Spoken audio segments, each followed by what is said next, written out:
Hi, ಎಲ್ರಿಗೂ ನಮಸ್ಕಾರ. R ಅಡುಗೆ ಮನೆಗೆ ಸ್ವಾಗತ.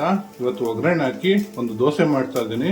ಇದು ಇನ್ಸ್ಟೆಂಟ್ ದೋಸೆ, 10 ನಿಮಿಷದಲ್ಲಿ ಮಾಡ್ಕೊಬೋದು. ಬೆಳಿಗ್ಗೆ ಬ್ರೇಕ್ಫಾಸ್ಟ್ಗೆ ಬನ್ನಿ ಹೇಗೆ ಮಾಡೋದು ಅಂತ ಮುಂದೆ ವಿಡಿಯೋಲಿ ನೋಡೋಣ. ಒಂದು ಪಾತ್ರೆ ತೊಗೊಂಡು ಅದರಲ್ಲಿ ತುಂಬ ಸಣ್ಣಗೆ ಕಟ್ ಮಾಡಿ ಇಟ್ಕೊಂಡಿರೋ ಈರುಳ್ಳಿ ಹಾಕೊತಾ ಇದ್ದೀನಿ. ಒಂದೇ ಒಂದು ಈರುಳ್ಳಿ ಕಟ್ ಮಾಡಿ ಇಟ್ಕೊಂಡಿದ್ದೀನಿ ನಾನು, ಅದನ್ನು ಹಾಕೊತಾ ಇದ್ದೀನಿ.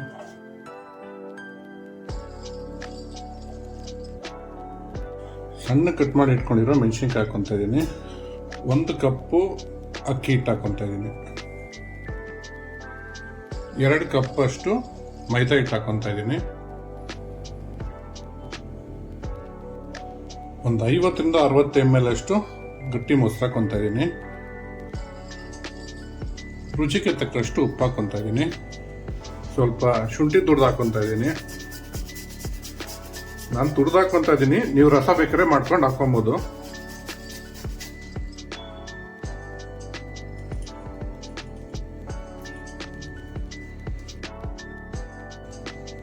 ಇವಾಗ ಇದಕ್ಕೊಂದು ಒಗ್ಗರಣೆ ಹಾಕೊಳ್ಳೋಣ.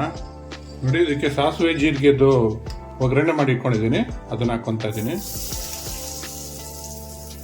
ಇವಾಗ ಇದಕ್ಕೆ ನೀರು ಹಾಕೊಂಡು ತಿಳಿ ದೋಸೆ ಇಟ್ಟು ತರ ಕಲ್ಸ್ಕೋಬೇಕು.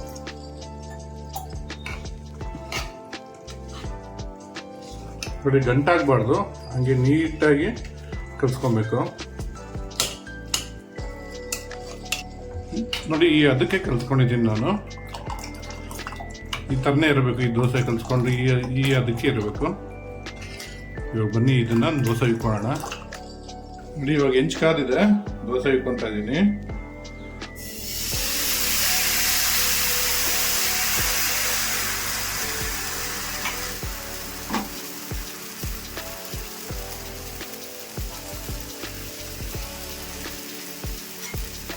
ನೀವು ಯಾವತ್ತೇ ಹಿಟ್ಟುಗಳಲ್ಲಿ ದೋಸೆ ಮಾಡಬೇಕಾದ್ರೆ ಪ್ರತಿ ಸರಿ ದೋಸೆ ಇಟ್ಕೊಬೇಕಾದ್ರೆ ಹಿಟ್ಟನ್ನೆಲ್ಲ ಚೆನ್ನಾಗಿ ಮಿಕ್ಸ್ ಮಾಡಿಕೊಂಡು ಆಮೇಲೆ ದೋಸೆ ಇಡಬೇಕು.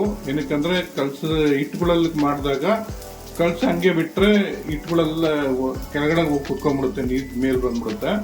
ಸೊ ಅದಕ್ಕೆ ಒಂದೊಂದ್ಸರಿ ನಾವು ದೋಸೆ ಹಾಕ್ಬೇಕಾದ್ರೆ ಕಲಸಿ ಮಿಕ್ಸ್ ಮಾಡಿಕೊಂಡು ಆಮೇಲೆ ದೋಸೆ ಇಟ್ಕೊಬೇಕು.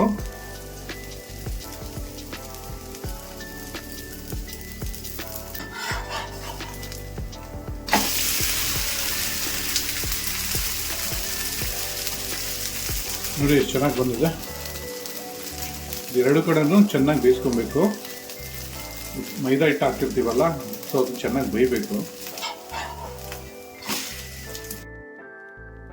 ನೋಡಿ, ಎರಡು ಕಡೆ ಚೆನ್ನಾಗಿ ಬೇಯಿಸ್ಕೊಂಡಿದ್ದೀನಿ. ತಕ್ಕೊಂಬಿಡೋಣ.